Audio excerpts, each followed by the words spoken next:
Ruh ini dialah yang bisa merasakan Allah yang sebenarnya. Nah, ketika dia ditiup, tadi ada jiwa, lalu muncullah ada perangkat-perangkat baru yang Allah ciptakan dalam diri. Muncullah yang namanya kolbu. Kolbu ini bercabang, ada yang menghadap kepada ruh, maka dia berzikir. Ada yang menghadap kepada jiwa, namanya akal, maka dia berakal. Cukup dengan mengetahui ini Bapak Ibu, itu sudah awal dari mengenal yang sebenarnya. Ya, bahwa saya meyakini bahwa ruh saya ditiupkan oleh Allah Subhanahu wa taala. Dengan apa? Dengan rahmatnya. Itulah sebabnya kenapa ruh disebut ruh, karena ruh itu ada akar kata yang mirip dengan kata rahmah, ya, raha.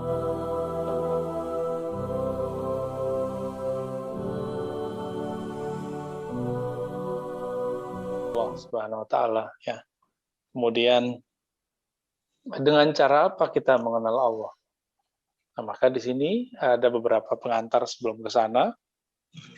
Kita dapat mengatakan sesuatu itu ada, dapat mengenal sesuatu itu dengan beberapa cara.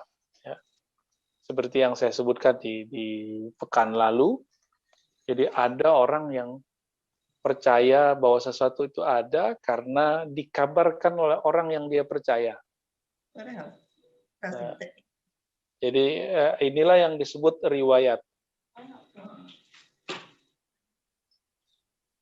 Orang-orang percaya kepada Nabi, maka dia kemudian mempercayai berita dari Nabi Sallallahu Alaihi Wasallam.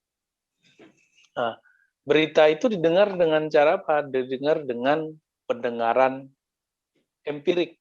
Jadi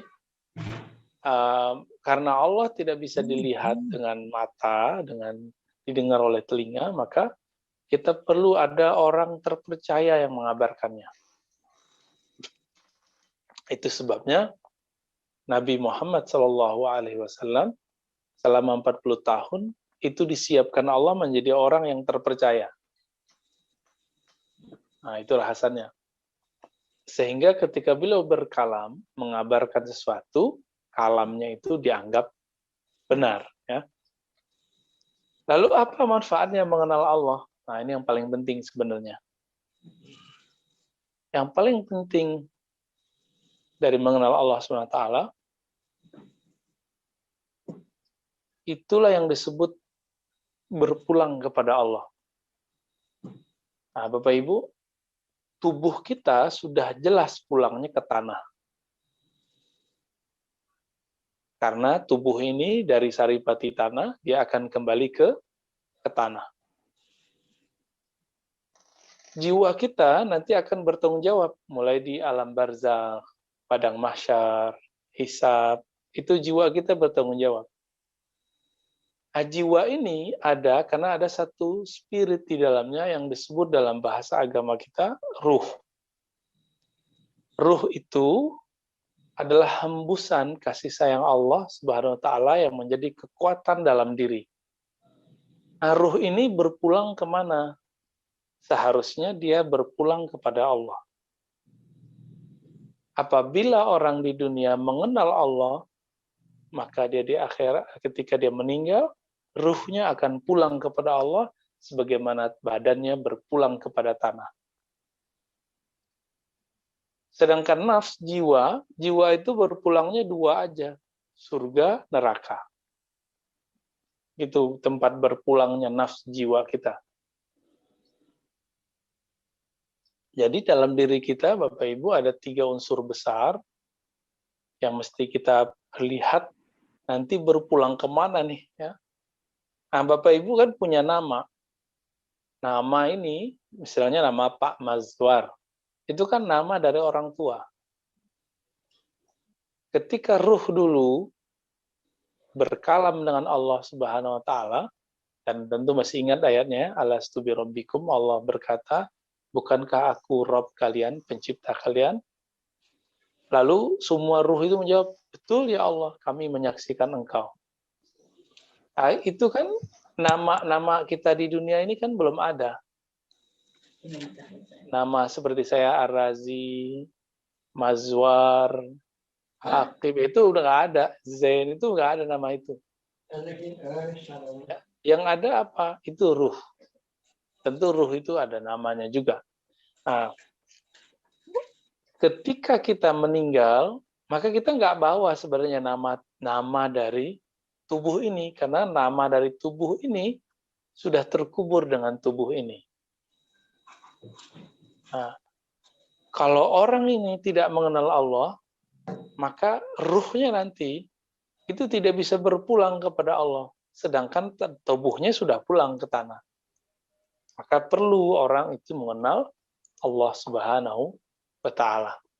Jadi mengenal Allah itu kalau boleh disebut pulang kampungnya ruh. Mengenal Allah itu sama dengan ruh itu sedang mengenang tentang dia dulu pernah memandang Allah Subhanahu wa Ta'ala. Jadi Bapak Ibu, dulu di alam ruh itu semua ruh kan menatap kepada Allah. Tapi Allah menguji. Ada ruh itu diuji dengan tiga sikap. Ya, pertama, ruh itu diperlihatkan dunia.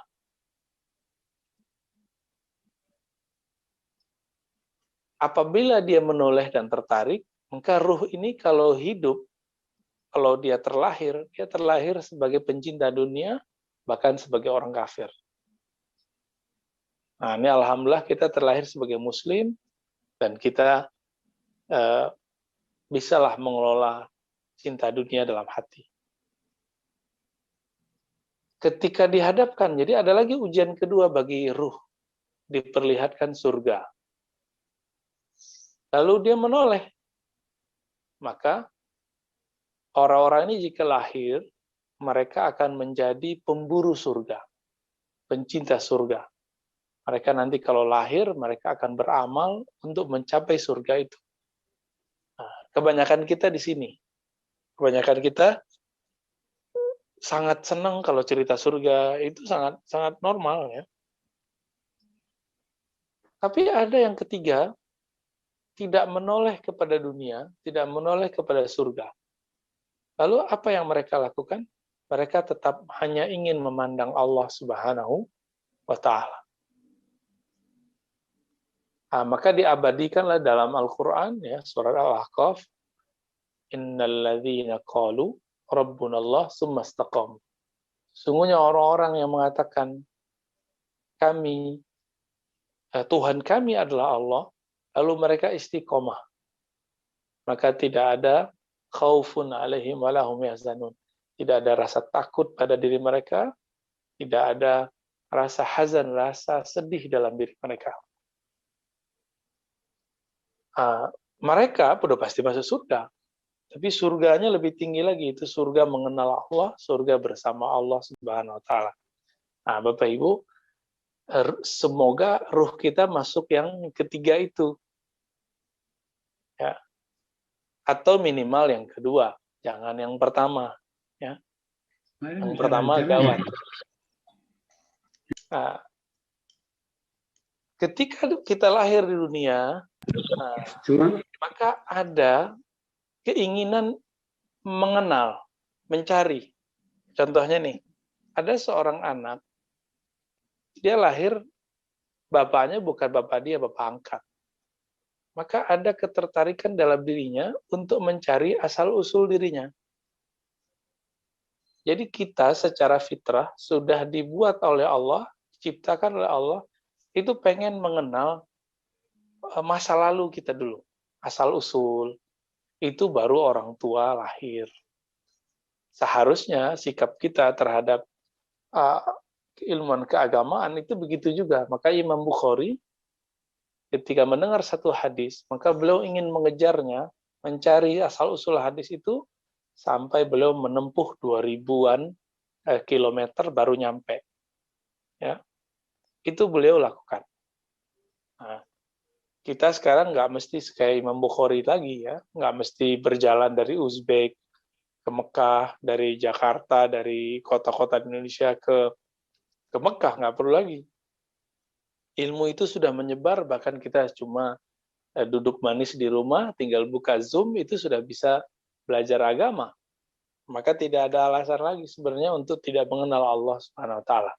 Nah, Bapak Ibu, apa maksud saya menceritakan tentang ruh? Ruh itu berasal dari hembusan kasih sayang Allah Subhanahu wa taala. Nah, ruh inilah kunci nanti untuk mengenal Allah. Ketika Allah tiupkan ruh ke dalam janin ibu kita, maka ruh ini mempunyai suatu energi baru yang kita sebut jiwa. Kalau orang kita sering juga nyebutnya sukma, macam-macam ya, jiwa, perasaan, nah itu masuk ke sana semua. Nah, ruh kita masih tetap tuh, dia masih ada di dalam diri kita. Cuma dia jangan dibayangkan seperti air masuk ke dalam gelas. Ya, ini cuma ilustrasi ya, mirip-mirip dengan kita niup balon lah. Ruh ini dialah yang bisa merasakan Allah yang sebenarnya. Nah, ketika dia ditiup, tadi ada jiwa, lalu muncullah ada perangkat-perangkat baru yang Allah ciptakan dalam diri. Muncullah yang namanya kolbu. Kolbu ini bercabang, ada yang menghadap kepada ruh, maka dia berzikir. Ada yang menghadap kepada jiwa, namanya akal. Maka dia berakal. Jadi, Bapak Ibu ini punya ruh, punya jiwa, punya spirit ya. Ketika ditiupkan ke dalam tubuh, apa yang terjadi? Allah menciptakan perangkat-perangkat pertama yang menghadap, yang dekat kepada ruh, namanya kolbu. Apa dia mengingat Allah, maka kolbu ini aktif, dia akan menjadi tenang. Ya. Sedangkan yang kedua, kolbu ini menghadap ke alam, ke jiwa, maka dia punya satu perangkat namanya akal. Makanya kita bisa mikir. Tapi pikiran kita itu hanya berhadapan dengan alam yang zahir. Nggak bisa dia memikirkan yang batin. Dia cuma bisa percaya. Jadi, kolbu dan akal ini dia saling berkaitan, tapi tugasnya aja yang beda. Kalau sudah berkaitan dengan alam yang zahir, maka akal lebih dominan. Jika sudah berkaitan dengan yang metafisika, bukan fisik, maka kolbu yang menghadap ke ruh tadi, dia nanti akan bekerja. Bapak Ibu yang melakukan Allah, bagaimana cara kita mengenal Allah?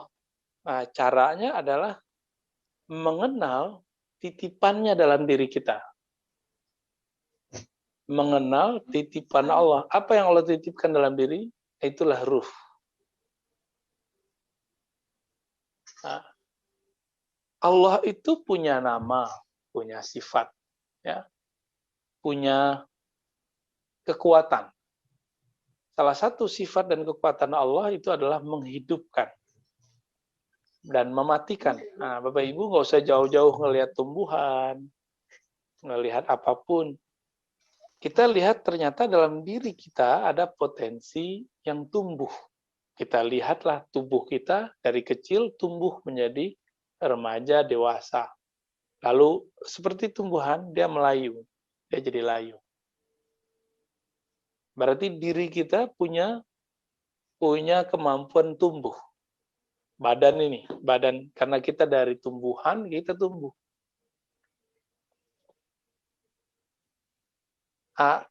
Apa kaitan tubuh ini dengan Allah? Kaitannya adalah dengan perbuatan Allah. Bahwa Allah mencipta kita, maka muncullah tubuh ini. Nah, orang-orang yang bercerita tentang ayo kita memandang alam semesta, bertafakur, ini pengenalannya kepada Allah itu baru kepada wujud perbuatan Allah. Nah, ini tingkatan mengenal Allah nih Bapak Ibu. Jadi ada tingkatan orang mengenal Allah. Apa tingkatannya? Pertama, dia mengenal perbuatan Allah. Disebut kalau bahasa Arabnya ma'rifatul af'al. Kalau mau diistilahkannya, mengenal perbuatan.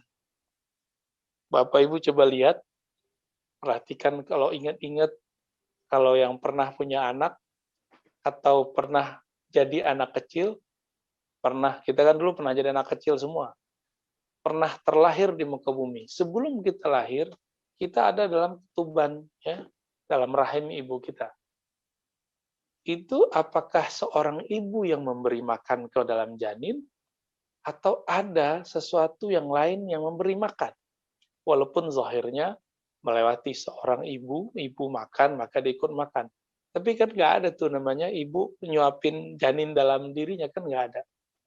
Siapa yang menghantarkan saripati makanan itu ke dalam tubuh si janin? Maka disinilah kita kemudian kalau berpikir mendalam, ketemulah, oh pasti ada perbuatan Allah di situ. Nah, ini disebut dengan ma'rifatul afal, bahwa Allah ada, terbukti nih perbuatannya. Nah, saya sering mencontohkan, kita dari kecil sampai sekarang dewasa, lalu kemudian mulai jadi tua, itu kan kita nggak bisa menahan.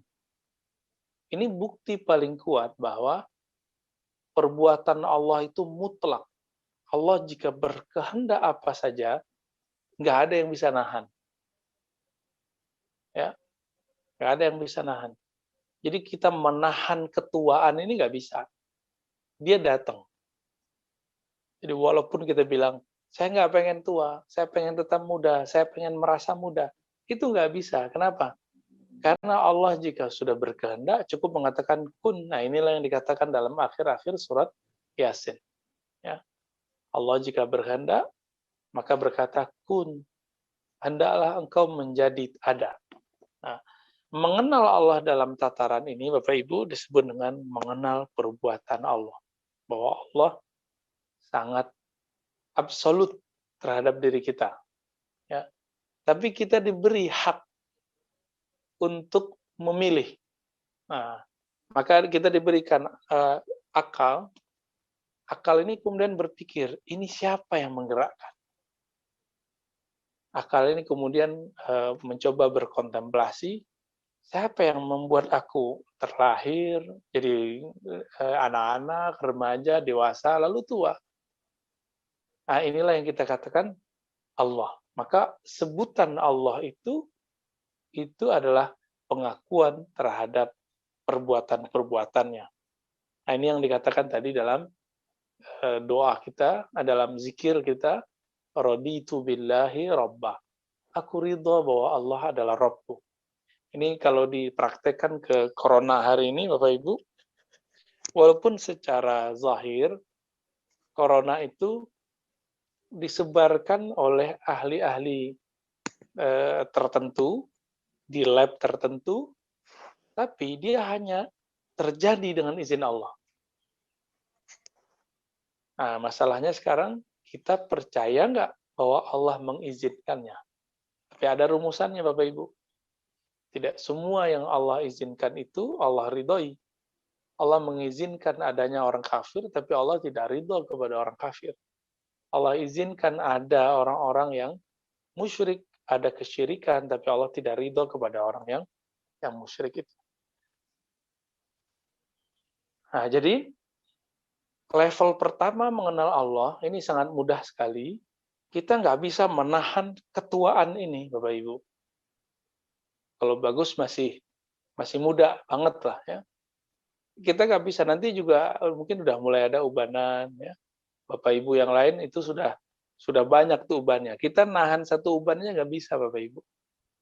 Coba tahan tuh ubannya. Maka sebenarnya kita bisa bergetar cukup dengan memahami satu helai rambut dalam diri. Cukup dengan mengatakan, ya Allah, ini aku tidak bisa menumbuhkannya, tidak bisa menahan ubannya. Nah, ini namanya meyakini bahwa Allah ada pada diri kita, terutama perbuatannya. Jadi, kalau kita sebut perbuatan Allah ada pada fisik manusia. Jadi, fisik manusia, fisik alam semesta ini perbuatan Allah semua. Nah, dari sinilah muncul nama-nama Allah. Razak, Maha memberi rizki, Muhyi, yang Maha menghidupkan, yang Mumit, yang Maha mematikan. Nah, itu nama-nama perbuatan. Ya. Allah itu menumbuhkan tumbuhan. Nah, itu semuanya nama-nama Allah. Nah, kebanyakan para ustadz kita mengantar kita sampai ke sini. Itu sudah bagus. Ini untuk tataran orang yang mengenal Allah sudah cukup.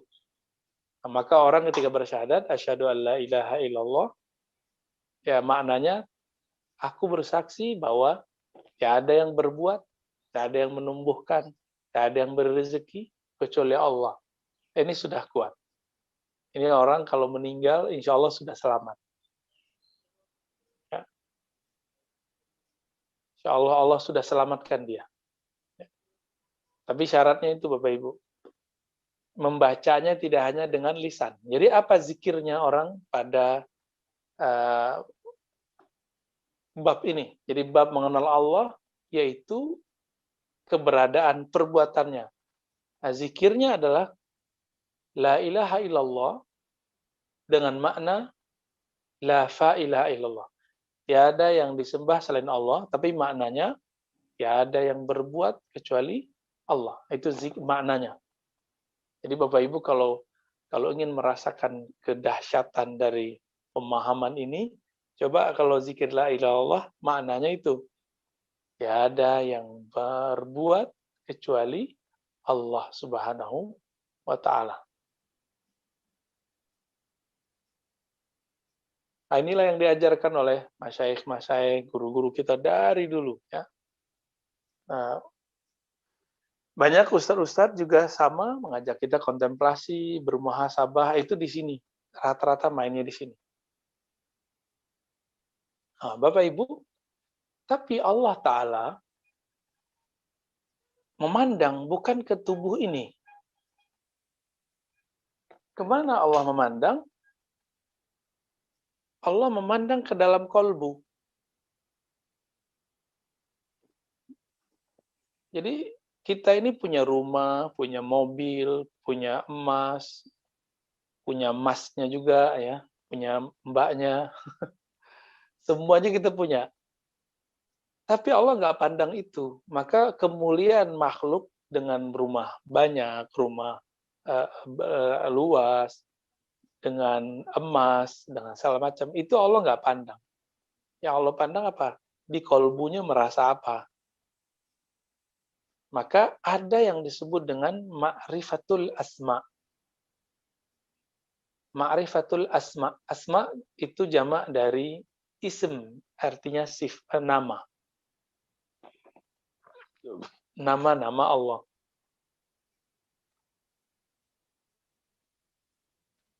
Nah, kita kan kalau kenal sama orang, tidak hanya kenal fisiknya, tapi kita juga kenal namanya.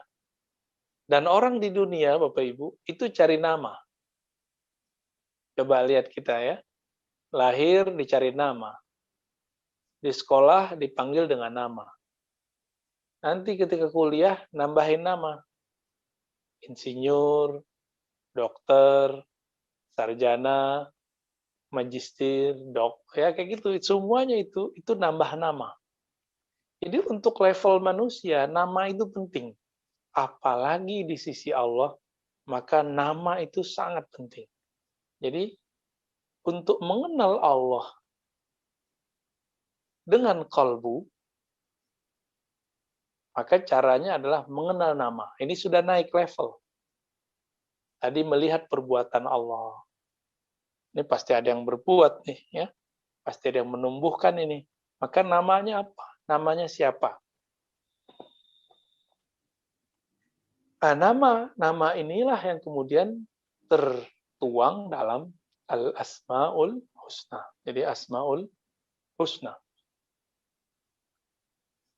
nama-nama yang indah.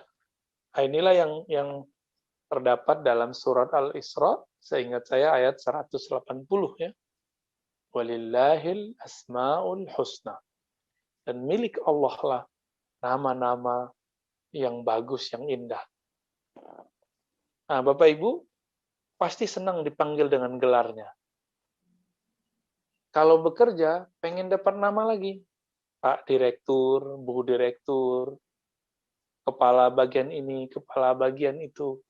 Itu cari nama semua. Jadi kita ini juga cari nama. Tapi kita baru cari nama untuk orang yang ada di dunia. Kita belum cari nama untuk berpulang kepada Allah. Maka di pagi ini saya mengajak Bapak Ibu, ini agak sedikit berbeda dengan kajian tauhid, kajian ilmu akidah di luar. Kita langsung prakteknya dalam bab berpikirnya di situ. Jadi gimana caranya nih? Maka Bapak Ibu bacalah Asmaul Husna, baca artinya di bagian nama mana yang kita paling tersentuh.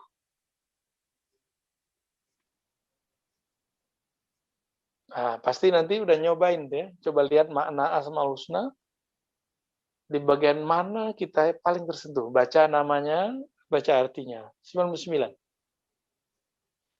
Karena salah satu ciri-ciri orang yang sudah naik level dari mengenal perbuatan ke mengenal nama, mengenal perbuatan Allah, lalu naik ke mengenal nama Allah, nah orang ini sudah mulai mempelajari nama-nama yang indah. Jadi sangat tercela jika ada seorang mukmin tidak membaca, tidak menghayati, tidak mewiridkan Asmaul Husna. Ini tercela. Jadi tiap hari Bapak Ibu, di sela-sela kesibukan kita, kalau bisa ada Asmaul Husna yang kita amalkan, kalau bisa semuanya, kalau enggak salah satunya kita ambil.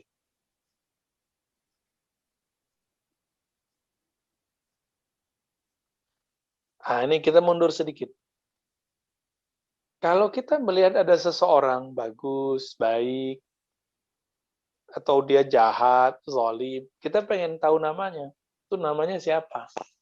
Setelah melihat perbuatannya, akhlaknya, lalu kita bertanya, namanya siapa? Sama.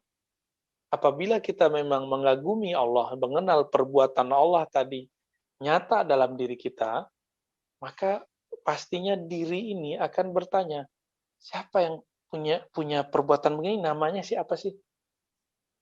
Saya kalau lagi senang seseorang, misalnya Bapak Ibu waktu remaja dulu senang seseorang, yang mungkin ada yang jadi pasangannya sekarang, ada yang bukan, ya. Itu pasti penasaran itu namanya siapa sih? Gitu. Kita senang dengan seorang penceramah nih di luar atau orator, motivator, kita cerita namanya siapa. Lalu ada orang yang mengenal namanya, itu langsung berkenalan dia kepada yang punya perbuatan, yang punya nama. Tapi kan nggak semua orang punya akses itu. Seperti Nabi Muhammad bisa, kita belum tentu bisa.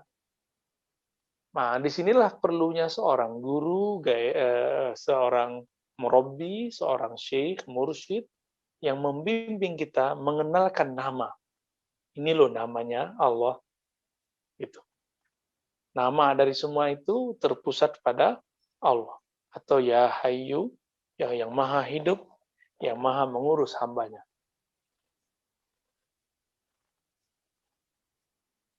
Jadi ketika kita mengenal nama, artinya kita sudah mulai mengenal Allah lebih jauh. Kalau kita jatuh cinta nih kepada seseorang, nah Bapak Ibu nih ingat-ingat aja dulu jatuh cinta dengan seseorang. Disebut namanya itu bisa copot jantung kita. Jantung kita berdebar. Nah, inilah makna dari ayat kedua dari surat Al-Anfal yang sering juga kita bahas. Ya, idza dzukirallah wajilat qulubuhum. Jika disebut nama Allah, Allah yang tadi menciptakan tubuhnya, yang mengurus hidupnya, yang mengantarkan rezeki kepadanya, yang memberikan hidup kepadanya. Lalu orang ini penasaran, ada ketertarikan, jatuh cintalah kepada Allah.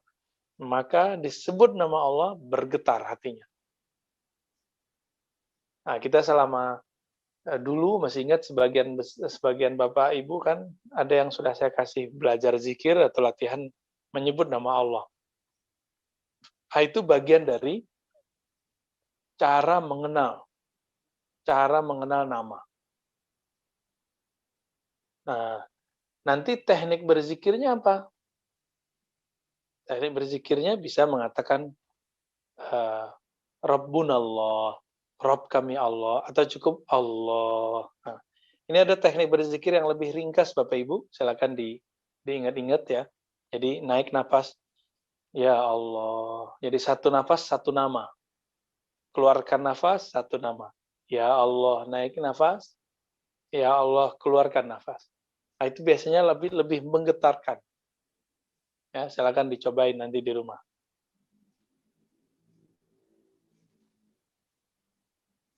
Nah, Allah Ta'ala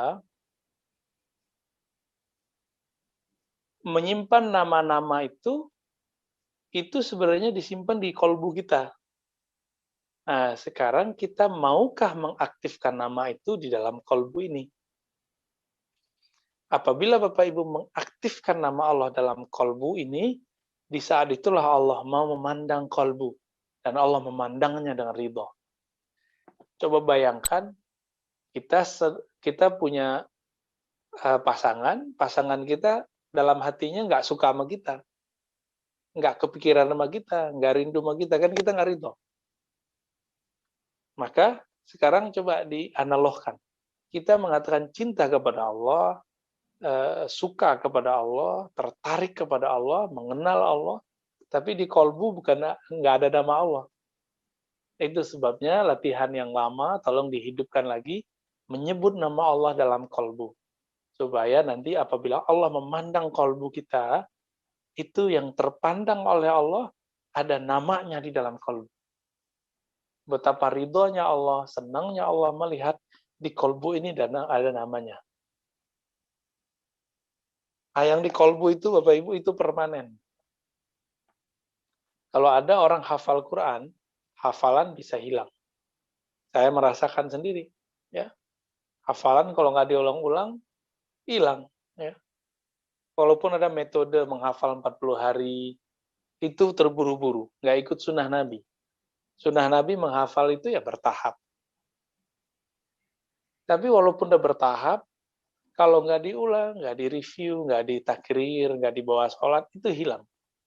Maka kalau kita mengandalkan hafalan untuk mengenal Allah, hafalan itu nanti akan hilang.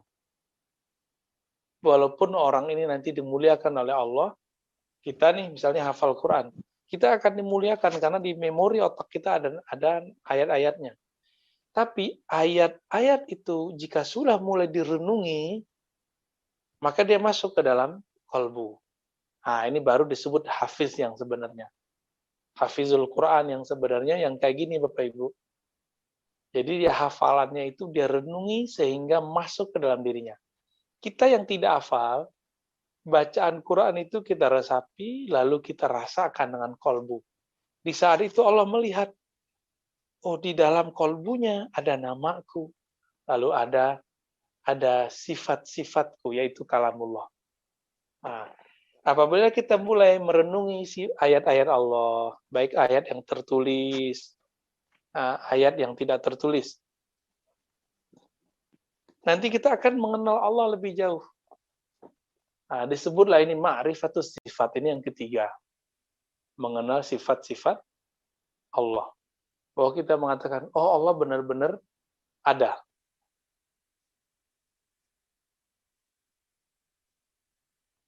Tapi Bapak Ibu, baik yang pertama mengenal perbuatan, yang kedua mengenal nama, yang ketiga setelah dirasapi mengenal sifat, semua itu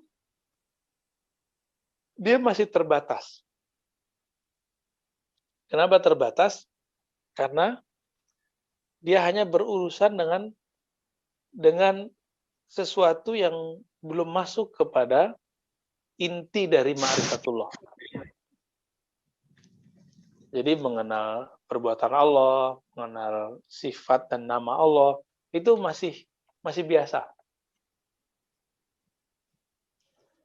Nah, para nabi dan para kekasih Allah wali, itu mereka diberi tugas oleh Allah untuk mengenalkan makhluk bukan hanya sekedar nama. Contohnya gini nih, Bapak Ibu ingin kenal seseorang, tapi yang dikasih cuma namanya, cuma fotonya, cuma videonya, nggak ketemu-ketemu orangnya. Kita gergetan. Kalau kita mau dekat atau seseorang ingin menikah, masa menikahi fotonya, masa menikahi videonya kan nggak.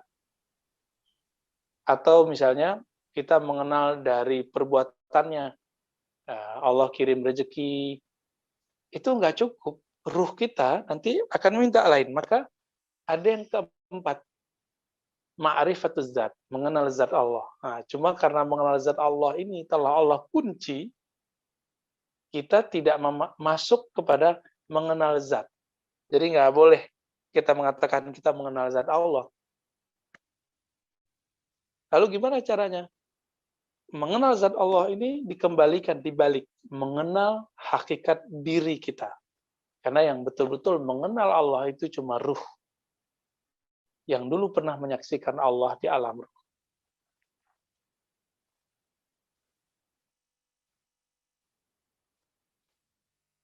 Jadi Bapak Ibu, yang keempat apa? Ma'rifatuz zat.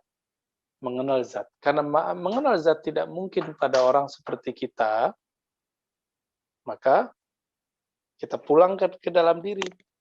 Dulu kan Allah meniupkan kasih sayangnya ke dalam janin. Nah, kasih sayang Allah itu berasal dari zat Allah Subhanahu wa taala. Nah, inilah yang kemudian menjadi ruh.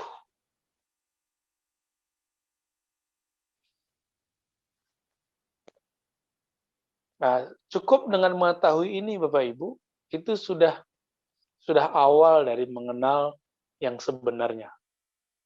Ya, bahwa saya meyakini bahwa ruh saya ditiupkan oleh Allah Subhanahu wa taala. Dengan apa?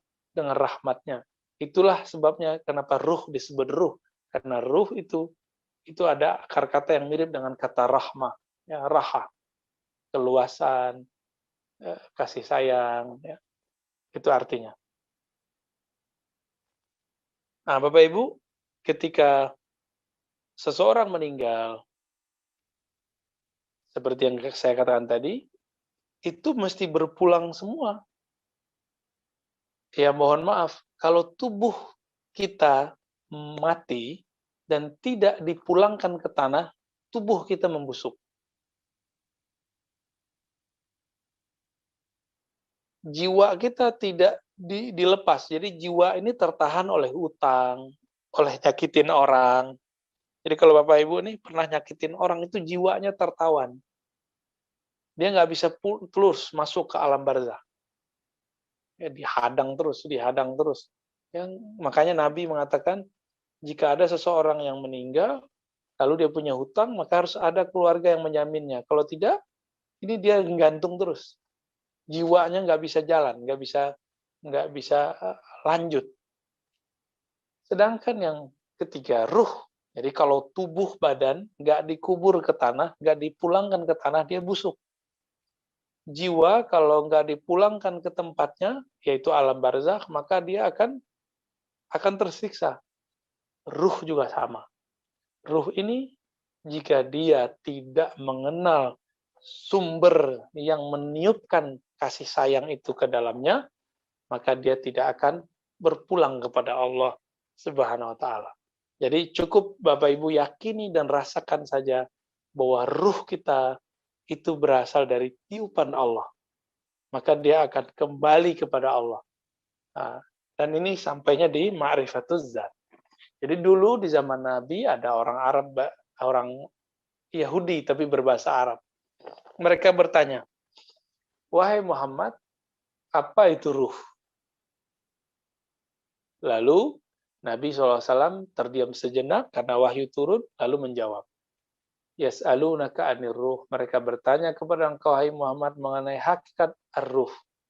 Lalu Nabi disuruh diperintahkan menjawab, Qulir ruhu min amri rabbi. Katakan roh itu adalah urusan Allah, amrullah, ya, perintah Allah, atau boleh disebut juga hembusan Allah. Wa ma utitum minal ilmi illa qalila. Kamu tidak diberi ilmu mengenai itu kecuali sedikit. Tapi saya sudah sering jelaskan, sedikit ini di sisi Allah, sedikit di sisi Allah itu banyak. Itu sebabnya Bapak Ibu, kita hanya sampai di situ bisa menjelaskan. Sebenarnya ada penjelasan lebih mendalam lagi, apa itu ruh, hubungannya dengan Allah yang meniupkan. Tapi saya tidak boleh menjelaskannya di majelis Zoom. Ya, itu majelisnya harus langsung, karena nggak nyambung nanti. Ada hubungan ruh itu dengan Allah yang meniupkan, ruh seperti apa, itu ada ilmunya juga.